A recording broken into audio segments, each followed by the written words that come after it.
Imagine this. In the middle of eating your breakfast, you suddenly have a stroke of genius.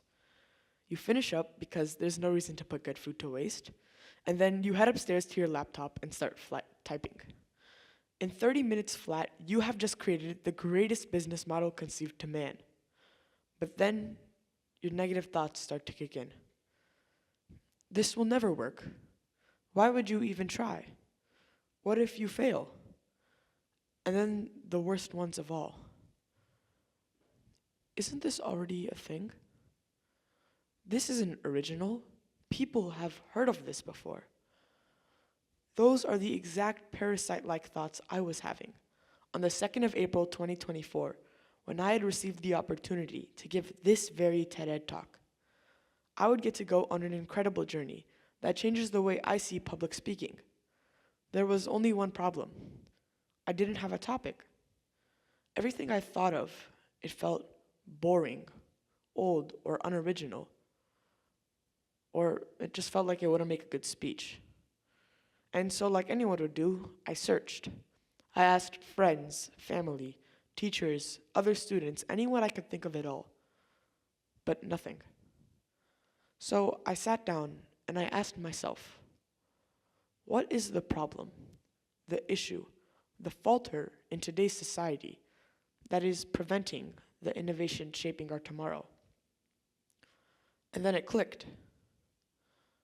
The fear I was experiencing of not being original, that was the roadblock that was preventing great innovation.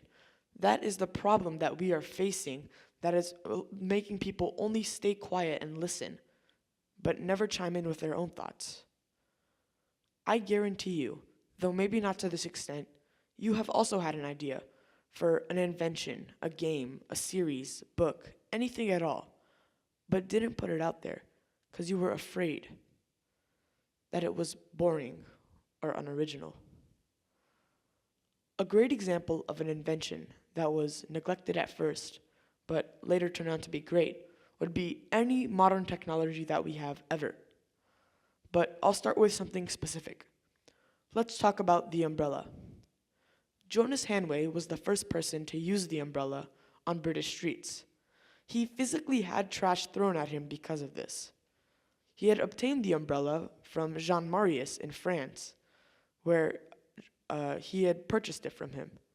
Jean was the original inventor of the umbrella, and he did this by modifying the parasol to make it foldable, lightweight, and waterproof, so it could protect one from rain or snow. Jonas, thinking this was such an amazing idea, bought one immediately, and when taking it back to Britain, didn't think much of it. But to the people there, it was everything.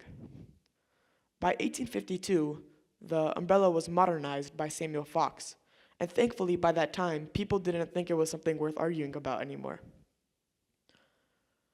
Now I have a question for all of you. How many of you have ever had a cheeseburger? Would you believe me if I said that the cheeseburger, something so simple in thought, was also ridiculed at first?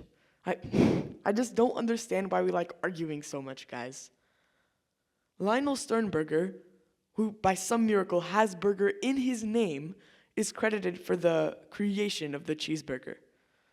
And we're literally still arguing about that. We're literally still debating on who created the cheeseburger. A New York Times reporter reluctantly tried it for the first time and decided that it was in fact not a culinary disaster. Today, the very same planes, trains, cars, and phones that we have were also suffered the same fate as these two inventions. So why am I telling you any of this? Well, it is proof that if you push past your fears and others' criticism, that you too can create something amazing. Maybe your idea for defense against a superweapon doesn't get created, and then the world goes kaput. Now, we wouldn't want that, would we? And I have a question for adults out there. Are you creating an environment for your children or others' children to succeed? For parents, this is really easy. Simply have a conversation with your kid without any negative criticism. Instead of rejecting their idea, nurture it, help them get excited about it, and hopefully it will grow into something great.